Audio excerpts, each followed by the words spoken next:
sebelum kita membaca dari kebenaran firman Tuhan, coba saudara lihat orang yang duduk di samping kiri kanan saudara, apakah muka-mukanya itu tampang-tampang orang yang kehilangan harapan atau yang penuh harapan? Sebab kalau kita melihat muka kita sendiri nggak kelihatan kecuali kalau ada cermin.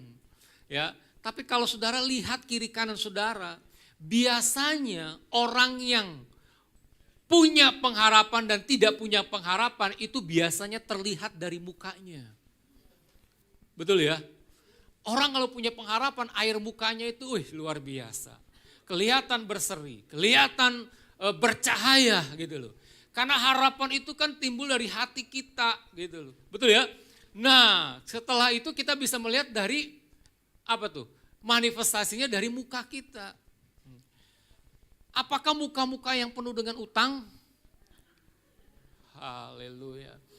Nah, hari ini kan kita bahas, hari ini kan hari merupakan hari perayaan buat orang Kristen sedunia, ya, orang-orang percaya sedunia. Ini merupakan hari raya yang namanya apa? Paskah itu hari raya apa? Kebangkitan siapa? Tuhan Yesus, saudaraku. Ya, tadi pagi saya lihat tayangan di YouTube, saya melihat tentang bagaimana orang Israel merayakan Paskah. Wih, luar biasa. Saya nggak tahu kebiasaan daripada mereka, tapi mereka itu sepertinya kalau nyanyi itu mereka lompat-lompat, gitu ya, lompat-lompat. Saya lihat, maaf ya, bukan anak-anak muda, kebanyakan orang-orang yang sudah senior, ya, yang udah senior mereka lompat-lompat, mereka merayakan Paskah, mereka merayakan kebangkitan Tuhan Yesus, ya. Nah, lagu-lagu yang kita nyanyikan, ya seharusnya memacu adrenalin kita untuk kita bisa memberi yang terbaik buat Tuhan, apalagi di dalam perayaan Paskah mengenai yang namanya kebangkitan Tuhan Yesus. Kalau bicara mengenai bangkit, saudaraku, kata bangkit ini orang bisa apa? Melompat, bangkit berdiri. Biasanya kalau ada ya song leader atau worship leader bilang mari kita bangkit berdiri. Kenapa dia bilang gak bangkit dan hidup? Karena saudara sudah hidup, makanya suruh bangkit berdiri. Tapi kalau kita melihat bicara mengenai bangkit dan hidup, itu artinya pengertiannya adalah orang yang sudah mati, ya, orang yang gak bisa apa-apa, lalu dikatakan bangkit dan hidup, berarti dia hidup lagi. Sama seperti ketika Yesus membangkitkan seorang pria yang namanya siapa? Sakius. Oh, nggak boleh pindah posisi ya. Ya. Siapa? Lazarus. Ya. Ketika Lazarus, firman Tuhan bilang apa? Hai Lazarus. Hah? Kok ini ragu-ragu ya? Hai Lazarus. Bangkitlah. Karena Yesus bilang, akulah jalan. Bukan. Akulah jalan kebangkitan dan hidup. Ya. Waktu itu Lazarus bisa bangkit dan hidup karena Yesus yang memerintahkannya. Ya. Tapi pada waktu Yesus mati, dia bangkit, siapa yang memerintahkannya? Apakah Pak Gideon atau ada murid-muridnya Tuhan? Siapa? Bukan saya Pak, bukan saya. Saya enggak menuduh saudara. Tapi Yesus bangkit bukan karena ada siapapun, tapi dia bangkit sendiri saudaraku. Ya, saudara bangkit dan hidup bukan bangkit berarti seperti orang yang hidup tapi mati. Ya, nah hari ini kita bahas, saya mau menyampaikan tentang bangkit dan hidup saudaraku. Saya mau katakan kepada Bapak Ibu Saudara, sebagai orang percaya, ya, kita ini ada banyak orang yang hidup tapi nggak hidup. Paham maksud saya? Makanya ada iklan rokok itu apa? Supaya hidup lebih, puji Tuhan, berarti Bapak Ibu Saudara adalah orang yang nggak pernah merokok ya. Jadi nggak pernah tahu iklan itu, jangan-jangan cuma saya doang ya. Ya, nggak. Iklan dia bilang hidup supaya lebih hidup, saudaraku. Artinya gini, ada banyak orang Kristen yang hidup tapi nggak hidup, saudaraku. Kenapa? Karena dia nggak punya harapan. Dia hanya menjalani kehidupan, ya udah rutinitas. Saya mau percaya setiap hari Tuhan selalu menyediakan yang terbaik dalam kehidupan kita. Ya, karena itu, maka dari itu kenapa Yesus bangkit, supaya apa? Supaya dia memberikan harapan yang baru setiap hari. Katakan setiap hari. Setiap hari, bukan hanya 1 tahun sekali ketika kita merayakan Paskah, lalu kita diingatkan kembali bahwa Yesus bangkit memberikan harapan yang baru. Enggak, tapi setiap hari karena Yesus sudah bangkit, maka dia berikan harapan yang baru dalam kehidupan kita. Amin. Bukan harapan kita, tapi harapan yang baru yang Tuhan taruh di dalam kehidupan kita. Maka dari itu kita akan baca di dalam Matius 28 ayat yang keempat hingga 10. Kita lompat ya. Oke, Matius 28 ayat yang keempat. Langsung ayat yang keempat, next. Ya, kita baca ya. Dan penjaga-penjaga itu gentar ketakutan menjadi seperti apa? Dia hidup gak penjaganya? Hidup kan, namanya penjaga. Tapi kenapa Alkitab bilang, dan penjaga-penjaga itu gentar ketakutan dan menjadi seperti orang-orang mati. Orang mati itu kenapa saudaraku? Dia diam, tidak bergerak. Itu adalah orang mati. Ciri orang hidup apa? Bergerak. Ironisnya, orang-orang yang hidup seperti orang mati. Sementara Yesus yang mati, hidup. Jadi ada satu kegentaran ketika ada terjadinya gempa bumi, lalu malaikat dari surga turun, saudaraku. Kalau menurut saya wajar, kalau orang itu menjadi takut, saudaraku. Kenapa? Karena Alkitab itu menggambarkan bahwa malaikat itu mukanya berkilat, saudaraku. Ya, berkilat, glowing. Ya, lebih dari kata glowing gitu ya. Karena berkilat itu bercahaya. Ya. Jadi ketika prajurit itu melihat, dia menjadi takut, ya, menjadi gentar, bahkan dia seperti syok, seperti orang mati Alkitab bilang. Kenapa? Karena begitu takutnya melihat malaikat itu. Namun kita bisa melihat ayat yang kelima. Kita next dulu ya. Ayat yang kelima, akan tetapi malaikat itu berkata kepada perempuan. Kenapa dia nggak mengatakan kepada prajuritnya? Ya, nah kepada perempuan-perempuan itu janganlah kamu takut, sebab aku tahu kamu mencari Yesus yang disalibkan. 6.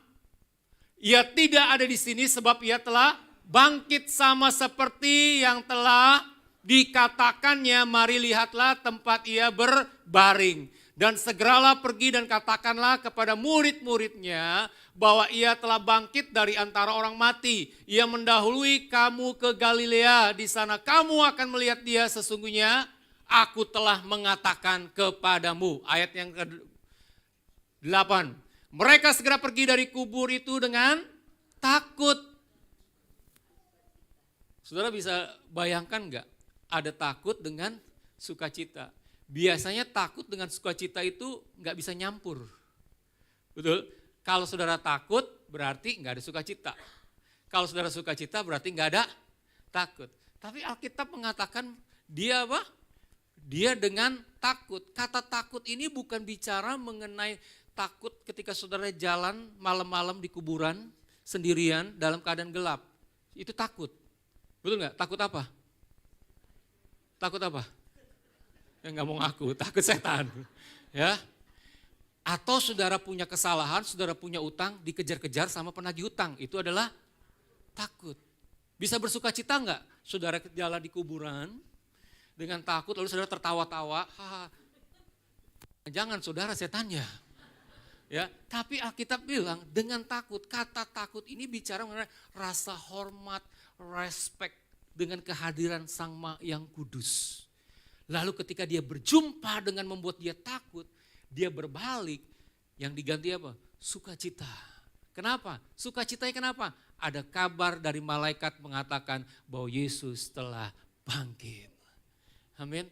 Ternyata kebangkitan itu menghalau, mengusir segala ketakutan-ketakutan yang terjadi dalam kehidupan kita. Apa yang kau takutkan hari ini dalam kehidupan ini?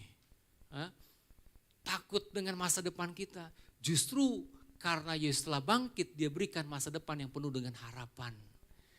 Amin. Sekalipun kita belum melihat sesuatu yang akan terjadi. Tapi karena jaminan, karena Yesus bangkit memberikan harapan, maka saya berjalan dalam harapan itu, maka masa depan yang telah Tuhan sediakan dengan harapan bersama dengan Tuhan, maka kita akan raih masa depan itu. Ya, nextnya ayatnya. Tiba-tiba Yesus berjumpa, ternyata ketika perempuan itu bertemu malaikat, memberikan kabar bahwa Yesus itu telah bangkit, ternyata dia langsung ketemu dengan siapa? Pribadinya langsung dengan Yesus. Dengan mereka dan berkata salam bagimu, mereka mendekatinya dan memeluk kakinya serta menyembahnya. Kata salam bagimu dalam bahasa aslinya dia mengatakan begini. Tiba-tiba Yesus berjumpa dengan mereka dan berkata bersukacitalah. Wow, apa? Coba ngomong sama-sama dengan saya, bersukacitalah. 1, 2, 3. Bersukacitalah. Kenapa Yesus bilang bersukacitalah? Saya enggak mungkin bilang kepada Pak Gideon, bersukacitalah kalau Pak Gideon lagi happy dapat undian 500 miliar. Bersukacita, enggak perlu saya ngomong karena memang dia sudah bersukacita. Tapi kalau saya ngomong dengan seseorang yang sedang berduka cita, yang sedang sedih, dirasa kehilangan, saya berikan penghiburan, bersukacitalah karena apa? Supaya orang ini kondisinya yang sedang berduka diganti dengan suka. Jadi ketika Yesus tahu perempuan-perempuan ini, mereka sedang berduka selama beberapa hari ketika Yesus mati, lalu ketika dia mendapatkan kabar dari malaikat, dia bersuka, lalu diteguhkan lagi, bersukacitalah. Haleluya. Hari ini bersukacita dong. Bukan karena satu hal faktor yang di luar, tapi karena ada kuasa kebangkitan Tuhan dalam hidup kita. Ya. Nah, jadi Bapak Ibu Saudara, kita bisa belajar bahwa kubur biasanya dalam pendahuluan menjadi lambang akhir kehilangan dan kesedihan. Tetapi dalam iman Kristen kita menemukan justru menjadi titik balik daripada iman kita bahwa bukannya kita melihat kubur itu isinya, tetapi kita melihat karena kubur itu telah kosong. Ya. Jadi berharapan daripada wanita itu, dia bisa menemukan kembali mayat daripada Yesus. Tetapi ketika dia datang, justru dia tidak menemukan mayat Yesus, yang dia lihat kuburnya kosong. Awalnya ada rasa kecewa, rasa berduka, kenapa kuburannya bisa kosong, apakah dia punya pemikiran bahwa dicurilah mayatnya dan sebagainya. Tapi Yesus telah bangkit. Nah, dampak dari kebangkitan Tuhan Yesus, mari kita melihat yang pertama adalah kebangkitan Yesus itu sebagai fondasi iman. Ya. Tanpa kebangkitan Yesus tidak ada kelahiran baru atau pengharapan, karena iman Kristen bukan hanya berdiri berdasarkan fakta sejarah mengenai kebangkitan, tetapi merupakan pengalaman kuasa rohani dari kebangkitan Tuhan Yesus itu sendiri. Jadi Bapak Ibu Saudara, kebangkitan Tuhan Yesus itu merestorasi, ya, membangkitkan juga, memulihkan kembali yang menjadi dasar iman daripada orang-orang percaya pada waktu itu, murid-muridnya. Kalau kita bisa melihat ternyata murid-muridnya itu ketika Yesus disalib, mereka itu kocar kacir, saudaraku. Kocar kacir. Mereka lari dari komunitas. Ya, ada yang menjadi balik lagi profesinya sebagai apa? Nelayan. Ya, ada juga mungkin mereka melakukan banyak aktivitas, tapi tidak lagi seperti apa yang Yesus ajarkan kepada mereka. Mereka lupa bahwa Yesus pernah mengatakan bahwa ketika dia mati pada hari keberapa? Ketiga, Yesus bangkit. Ya. Awalnya mereka menaruh harapan yang begitu besar kepada Mesias. Tapi ketika Yesus mati, iman mereka menjadi down. Iman mereka menjadi turun. Mereka kembali ke profesinya. Mereka ada tinggal di dalam yang namanya duka cita. Karena kehilangan menjadi kehilangan figur. Yaitu Yesus sebagai guru. Yesus sebagai pengajar, Yesus sebagai Tuhan. Tapi ketika Yesus bangkit itu merestorasi. Memulihkan apa? Iman daripada murid-muridnya. Nah, karena itu Bapak Ibu Saudara yang terkasih dalam Tuhan, ya, biarlah kebangkitan Tuhan Yesus Paskah ini merestorasi, membangkitkan kembali iman percaya kita kepada Yesus. Amin. Di tengah-tengah keluarga yang sedang mengalami krisis, ingat kebangkitan Tuhan Yesus telah merestorasi iman kita. Supaya dalam iman ini kita tetap masih bisa berharap bahwa tidak ada yang mustahil bagi Tuhan. Amin. Jangan sampai di tengah-tengah keluarga kita mengalami namanya krisis iman. Udah krisis ekonomi ditambah lagi krisis iman. Hancurlah, terpuruklah kehidupan kita. Tapi kebangkitan Yesus ini adalah sebuah memberikan sebuah berita harapan kepada kita. Ketika dia bangkit saudaraku, ada kuasanya yang mengalir dalam kehidupan kita setiap hari. Katakan setiap hari. Kita mengalami kuasa kebangkitan bukan hanya dalam momen-momen Paskah. Kita mengalami kuasa kebangkitan bukan hanya dalam ibadah. Kita mengalami kuasa kebangkitan bukan dalam situasi dan keadaan pada waktu di atas, waktu kita senang. Tapi dalam situasi, dalam keadaan apapun, saya percaya kuasa kebangkitan Tuhan terus mengalir dalam kehidupan kita. Yang merestorasi iman kita, yang memulihkan iman kita. Sehingga setiap rumah tangga kita dibangun di atas dasar pondasi iman karena Yesus telah bangkit. Apa yang terjadi dalam kehidupan kita?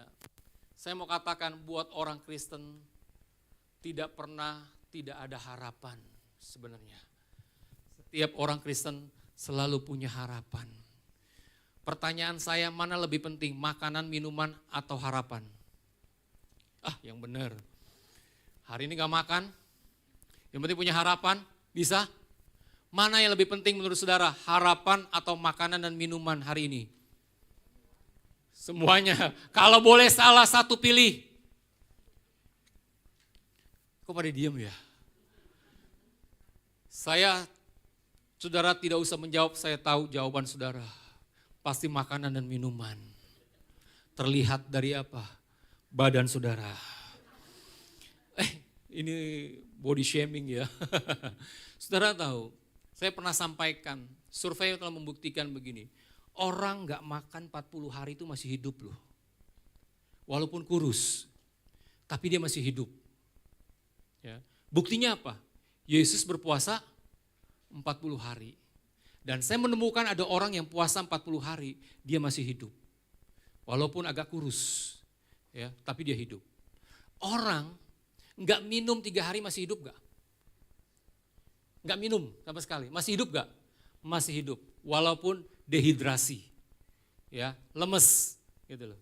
Tapi orang hanya 4 menit, 3 menit tanpa harapan, dia gak bisa hidup.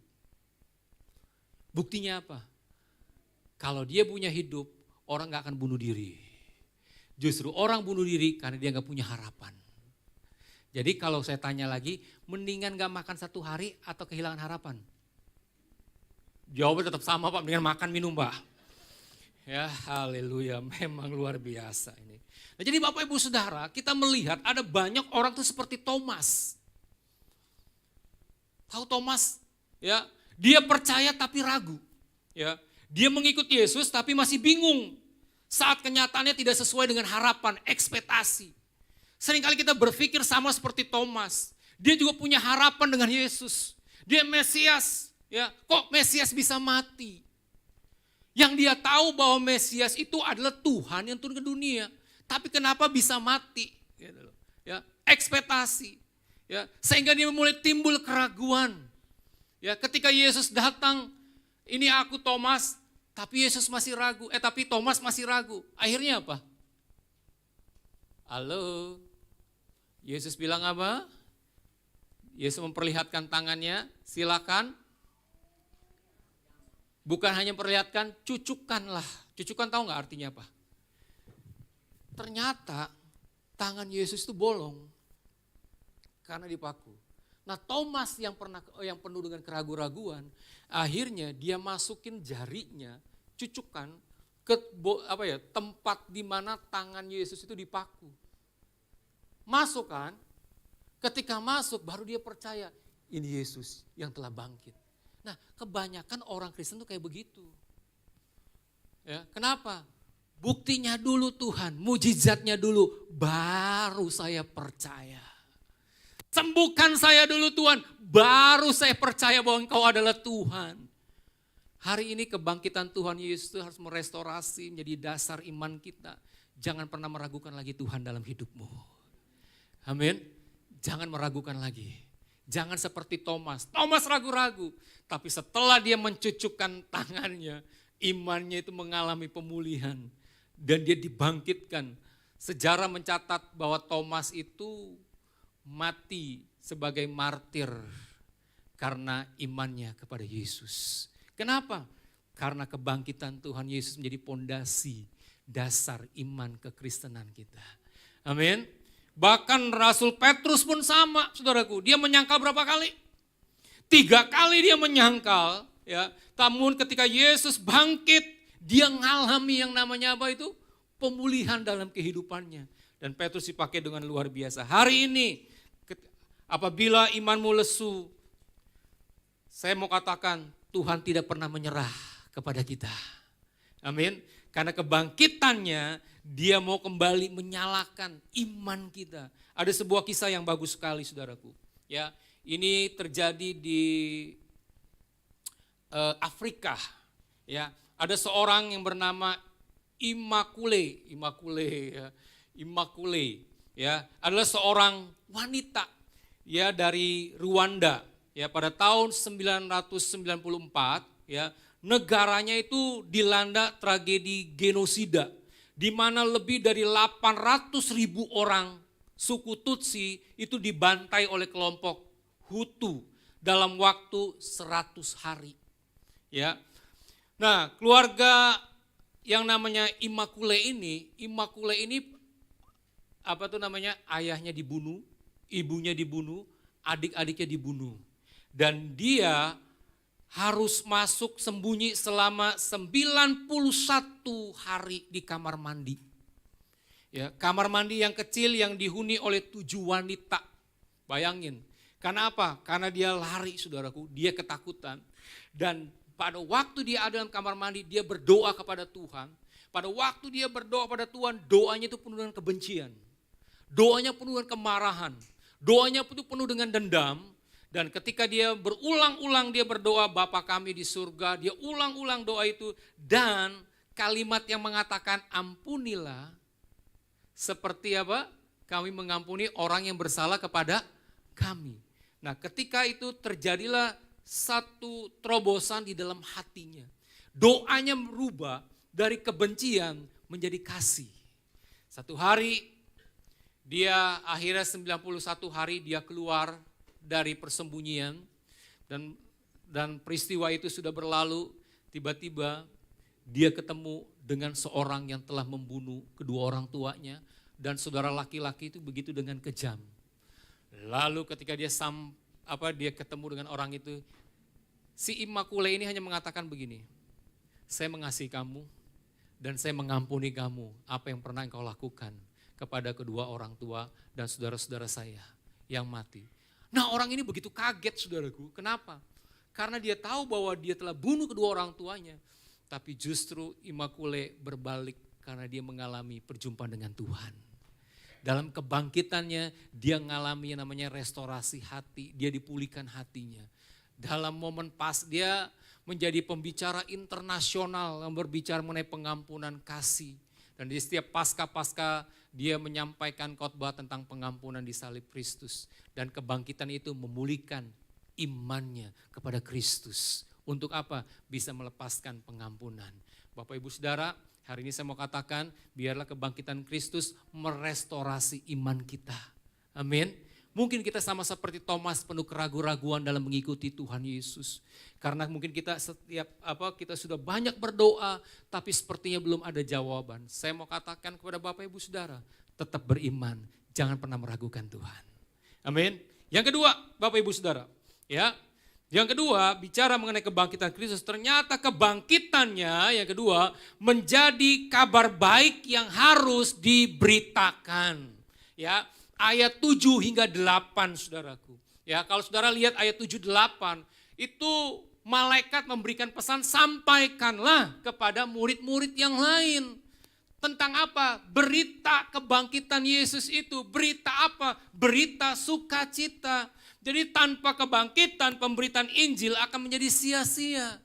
Karena apa? Kebangkitannya menjadi berita sukacita dan harapan bagi banyak orang untuk dapat bangkit dan hidup dalam kepastian. Jadi Bapak Ibu Saudara, pesannya adalah berita sukacita kebangkitan itu yang kita alami dalam kehidupan kita, sampaikan kepada mereka di luar sana yang sedang mereka mengalami namanya putus asa. Amin. Kalau seringkali kita dengar dunia tidak sedang baik-baik saja. Dunia akan menjadi baik ketika ada kehadiran saudara yang menyampaikan berita sukacita kepada mereka. Berita harapan kepada mereka karena Yesus telah bangkit memberikan harapan buat dunia. Yang terakhir, yang ketiga. Ya. Yang ketiga adalah kebangkitannya menghadirkan relasi dengan Tuhan. Ayat yang ke-9, kita baca dulu ayat 9 yuk. Alkitab bilang apa ayat 9? Ketika mereka, ayat 9. Bisa ditampilkan ayat yang 9. Oke, kita baca sama-sama ya. Tiba-tiba apa? Yesus berjumpa dengan mereka dan berkata, "Salam bagimu." Lalu responnya apa? Mereka mendekatinya dan memeluk kakinya serta menyembahnya. Beda ya.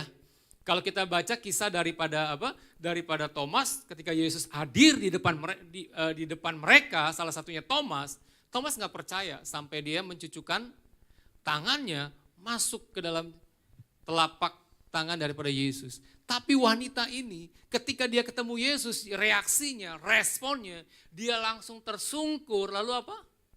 Menyembah dia.